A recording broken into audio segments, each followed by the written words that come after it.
Assalamualaikum warahmatullahi wabarakatuh. Baik, teman-teman, di sini saya akan menjelaskan tentang sumber pengetahuan tentang rasio empiris, intuisi, dan wahyu di dalam filsafat Islam. Nah, di sini juga saya akan memperkenalkan diri, yaitu nama saya Istigna, kelas 6F, mata kuliah Filsafat Pendidikan Islam, dosen pengampu Dr. Andes Dedi Supriyadi MAG. Baik, langsung saja. Di sini ada pengertian sumber pengetahuan. Sumber pengetahuan dalam Kamus Bahasa Indonesia diartikan sebagai asal. Sebagai contoh sumber mata air berarti asal dari air yang berada di mata air itu. Dengan demikian, bahwa sumber pengetahuan itu adalah asal dari ilmu pengetahuan yang diperoleh manusia. Menurut Amsal Baktir, menurutnya sumber pengetahuan merupakan alat untuk memperoleh ilmu pengetahuan. Di sini juga ada 4 macam mengenai sumber pengetahuan. Macam-macamnya sebagai berikut. Yang pertama yaitu akal sebagai sumber pengetahuan, yaitu rasionalisme. Di antara kaum rasionalis, hanya akal yang menjadi sumber pengetahuan, sedangkan yang lainnya hanya memperkuat atau membantu memberi bahan-bahan pemikiran bagi akal intuisi yang datang kepada manusia, lebih banyak tidak rasional, baik itu berupa wahyu maupun ilham, dan jenis-jenis lainnya. Intuisi sifatnya rasional, karena orang lain yang tidak mengalaminya tidak dapat dikatakan sebagai pemegang pengetahuan intuitif. Demikian pula dengan wahyu sifatnya personal. Apabila wahyu tersebut disampaikan kepada orang lain yang tidak mengalaminya, tentu orang yang dimaksud orang mengenal diterima dan penjelasan yang diterangkan oleh penerima wahyu tergantung pada rasionalitas si penerima. Nah, ada juga di sini menurut Ahmad Tafsir, rasionalisme mengajarkan bahwa pengetahuan diperoleh dengan cara berpikir. Alat dalam berpikir ialah kaidah-kaidah logis atau logika. Dapat ditarik kesimpulan bahwa sumber pengetahuan yang paling ideal adalah akal yang dapat digolongkan pada jenis-jenis di bawah ini. Yang pertama yaitu akal awam, yaitu akal yang dimiliki oleh orang-orang pada umumnya yang lebih mengandalkan pengertian pada kebiasaan, pengalaman, dan petakidan. Nah, yang kedua yaitu ada akal kawasah, yaitu akal yang dimiliki orang yang pengetahuan disebabkan oleh semakin bertambahnya pengetahuan. Nah, ada juga di sini yang ketiga yaitu akal potensial adalah akal yang diberikan kepada semua manusia untuk memiliki kemampuan menangkap materi dengan rangsangan panca indera. Nah, selanjutnya yaitu keempat, akal aktual adalah yaitu akal yang lebih tinggi daripada akal potensial. Artinya mampu menangkap isi dan bentuk konseptual dari materi tanpa dibantu oleh panca indera. Nah, yang kelima yaitu ada akal mustafat. Nah, yaitu sebagai akal tertinggi yang mampu menghubungkan potensi berpikirnya hingga mencapai objek yang bersifat imaterial. Akal ini dapat mencapai atau berhubungan langsung dengan akal aktif. Nah, yang kedua yaitu ada pengalaman sebagai sumber pengetahuan, yaitu empirisme.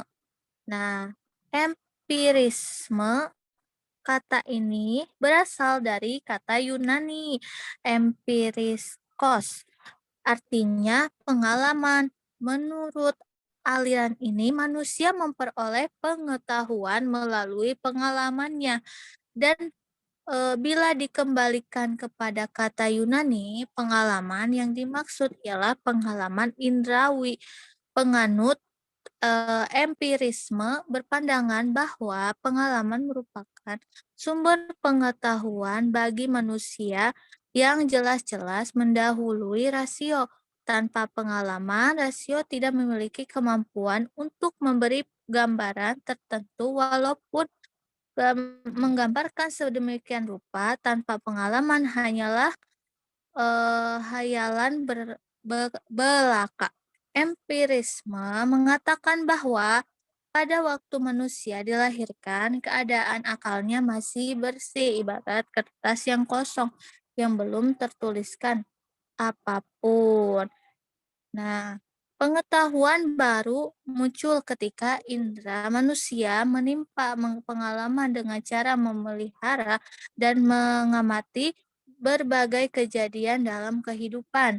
Nah, pengalaman konkret adalah mutlak sebagai sumber pengetahuan utama bagi manusia karena penalaran berpikir abstrak dan membutuhkan rangsangan dari pengalaman.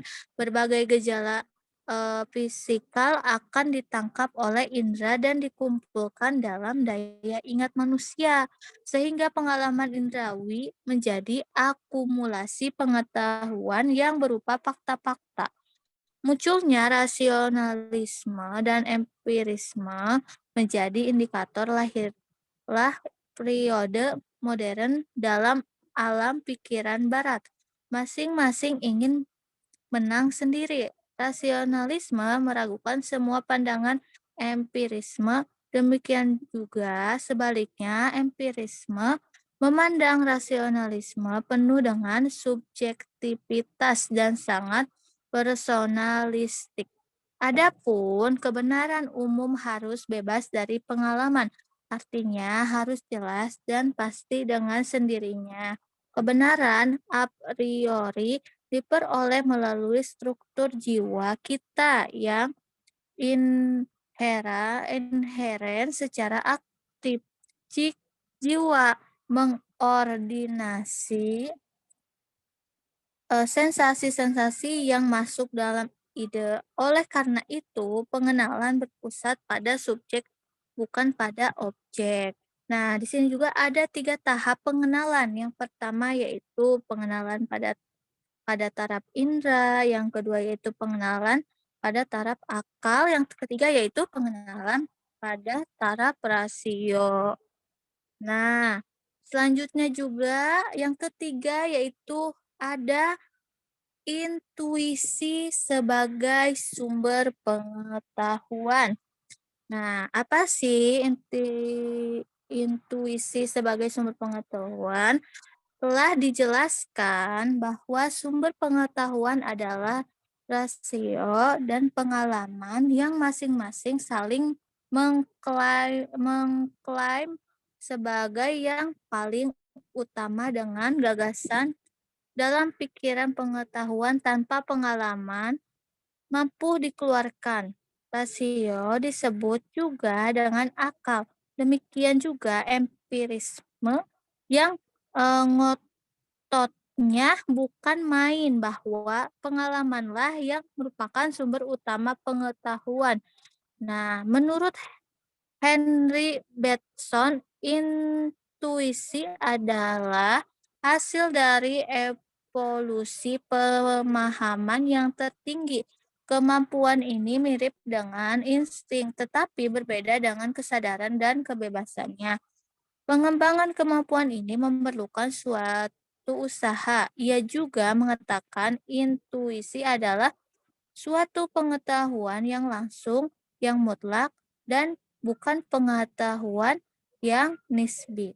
Nah, akal fungsi merupakan penalaran terhadap berbagai kejadian dari penalaran dan pengetahuan indrawinya. Penalaran yang valid adalah wahyu yang ditransmisi oleh akal sehingga akal yang sesuai dengan wahyu. Eee, Kesahihan transmisi data otoritatif melahirkan ilmu pengetahuan yang kemudian menjadi landasan ilmu-ilmu lainnya dan landasan filsafat Islam. Sehebat apapun akal manusia, kaum Kawas, tidak berarti bahwa akal dapat memperoleh seluruh pengetahuan yang wajib baginya tentang Tuhan dan tentang alam gaib. Daya akal bukanlah tidak terbatas. Sebagian sifat Tuhan seperti berfirman, melihat, dan mendengar yang dinyatakan sebagai sifat-sifat wajib tidak dapat diketahui melalui akal, manusia dapat mengetahuinya hanya melalui wahyu. Demikian pula, akal manusia tidak dapat mengetahui keadaan dan hakikat hidupnya di alam gaib nanti. Akal umpamanya tidak dapat mengetahui perincian kebahagiaan dan kesengsaraan yang menunggunya di akhirat dengan cara perbuatan baik dan buruknya nanti. Oleh karena itu, manusia berhajat kepada wahyu yang akan membantunya memperoleh pengetahuan lebih luas tentang Tuhan masa depannya di alam gaib. Nah, yang terakhir yaitu ada wahyu sebagai sumber pengetahuan. Apa sih wahyu sebagai sumber pengetahuan? Nah, di sini yaitu wahyu adalah pengetahuan yang disampaikan oleh Tuhan kepada manusia lewat pelantara para nabi. Para nabi memperoleh pengetahuan dari Tuhan tanpa upaya, tanpa bersusah payah, tanpa memerlukan waktu untuk memperolehnya. Pengetahuan mereka terjadi atas kehendak Tuhannya.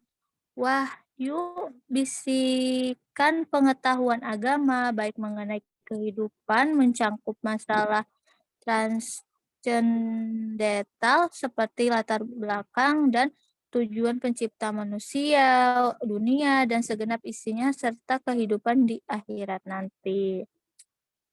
Jelas dalam wahyu di bawah ini adalah beberapa makna wahyu yang diperkuat oleh ayat-ayat Al-Qur'an sebagaimana dikemukakan oleh An-Nahl Qathan dalam Mabahith fil Ulum Al-Qur'an. Nah, yang pertama yaitu wahyu diartikan pula dengan ilham yang diberikan kepada manusia, sebagaimana ilham yang diberikan kepada Nabi Musa alaihissalam yang terdapat dalam surat Al-Qasas ayat 7. Nah, lalu yang kedua yaitu ada wahyu dimaknakan sebagai ilmu yang diberikan kepada hewan atau binatang sebagai mana Allah memberikan ilham kepada lebah yang dijelaskan dalam surat An-Nahl ayat 68. Nah, yang ketiga juga ada wahyu diartikan dengan isyarat yang cepat sebagaimana terdapat dalam surat Maryam ayat 1. Nah, ada juga yang keempat yaitu wahyu diartikan sebagai bisikan setan di dalam jiwa manusia dan perundungan sebagaimana dijelaskan dalam surat Al-An'am ayat 112 dan 125. Wahyu adalah kalau kepada malaikat agar menjalankan perintahnya untuk bisa orang terpilih dan beriman sebagaimana terdapat dalam surat Al-Anfal ayat 1. Nah, di sini juga ada pemahaman tentang wahyu didasarkan pada pengertian-pengertian tersebut. Nah, yang pertama yaitu Allah Subhanahu wa Ta'ala memerintahkan malaikat untuk turun membawa titah Allah tentang amar dan nahi eee, untuk manusia. Yang kedua yaitu malaikat adalah para pensuruh Allah yang bertugas menyampaikan semua perintah Allah untuk manusia. Yang ketiga yaitu Allah Subhanahu wa Ta'ala membisikkan suatu makna ke dalam hati orang yang dikehendakinya.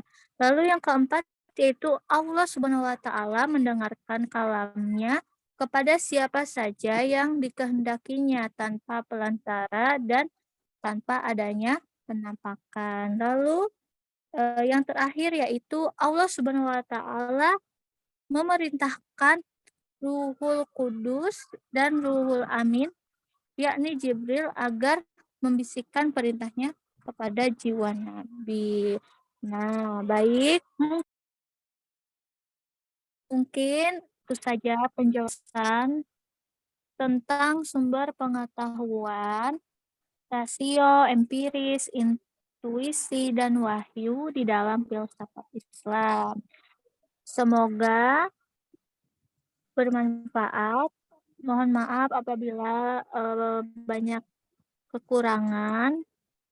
Wassalamualaikum warahmatullahi wabarakatuh.